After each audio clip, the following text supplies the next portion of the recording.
இது நாள் வரைக்கும் நம்ம என்ன பார்த்துட்ருக்கோம், காய்கறி மட்டும்தான் பார்த்துட்ருக்கோம். இப்போ நம்ம பிஸ்னஸில் என்ன பண்ண போகிறோம் அப்படின்னா, நாங்கள் காய்கறிக்கு முன்னாடி என்ன பண்ணோன்னா ஃபேன்சி ஐட்டம் பண்ணோம். உங்களுக்கு வந்துட்டு காய்கறியை விட ஃபேன்சி ஐட்டத்தில் உங்களுக்கு பாதி லாபம் கிடைக்கும். இதோட கவரிங் ஐட்டம் பண்ணிங்கன்னா அதில் வந்து உங்களுக்கு 75% உங்களுக்கு வந்துட்டு லாபம் கிடைக்கும். ஃபேன்சி ஐட்டத்தை பொறுத்த முடிக்கும் என்ன அதிகமாக ஓடும்னா 10 ரூபா பேண்ட் அதிகமாக போகும். அப்புறமேலு குங்குமம் டப்பாலாம் எவ்வளோனா ஒரு 30 ரூபா தான் அந்த டப்பாவோட ரேட்டு. ஆனால் அந்த டப்பாக்கள் வந்து நம்மளுக்கு 60 ரூபாய்க்கு வந்து பொருள் இருக்கும்.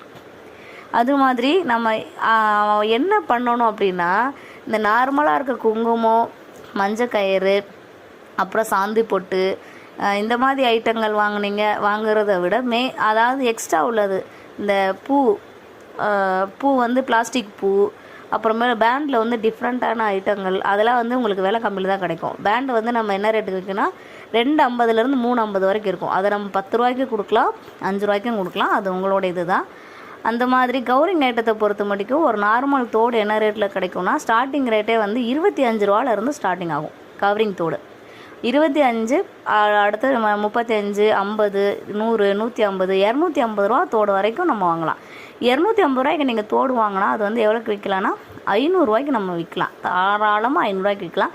ஏன்னா அந்த கடையிலே வந்து 500 ரூபா தான் போட்டிருக்காங்க. நம்ம வந்து ஹோல்சேலாக வாங்கும்போது நம்மளுக்கு 250 ரூபாய்க்கு அந்த கவரிங் ஐட்டத்தை நம்ம கொடுப்பாங்க.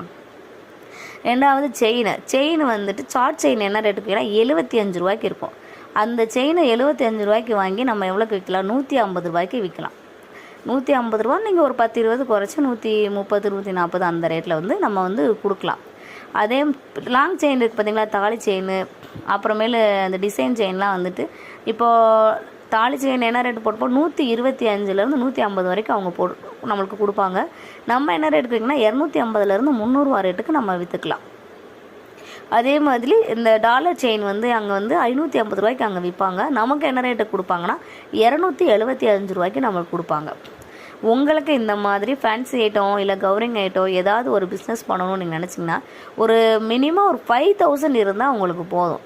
அந்த 5000க்கு நீங்கள் சரக்கு வாங்கினீங்கன்னா தாராளமாக நீங்கள் 3000 ரூபா லாபம் பார்க்கலாம். இதுக்கு நான் 100% வந்து நான் உங்களுக்கு கேரண்டி கொடுக்குறேன். ஏன்னா நான் ஃபஸ்ட்டு எடுத்த தொழில் என்னென்னா ஃபேன்சி ஐட்டம் தான். செகண்ட் அந்த ஃபேன்சி ஐட்டத்தில் இருந்து கவரிங் ஐட்டம் ஸ்டார்ட் பண்ணேன். இப்போது வந்துட்டு அது ரெண்டும் என்னால் மேனேஜ் பண்ண முடியல. நான் சிங்கிளாக இருந்துட்டு எல்லாத்தையும் பார்க்க முடியலன்ற ஒரு காரணத்தினால இப்போ நான் அந்த காய்கறி வந்து ஹோல்சேலாக பண்ணிகிட்ருக்கோம். அங்கே வந்து நான் மார்க்கெட்டில் அங்கேருந்து எடுத்து அப்படியே அங்கேருந்து அங்கே மொத்தமாக டெலிவரி கொடுக்குறனால எனக்கு அந்த இது தெரியல. அதுக்காக நாங்கள் இப்போ காய்கறி பண்ணிகிட்ருக்கோம். உங்களுக்கு வேறு ஏதாவது டவுட் இருந்துச்சுன்னா நான் இந்த நம்பருக்கு கால் பண்ணி கேளுங்க, இல்லை கமெண்ட்ஸில் வந்து சொல்லுங்கள். நான்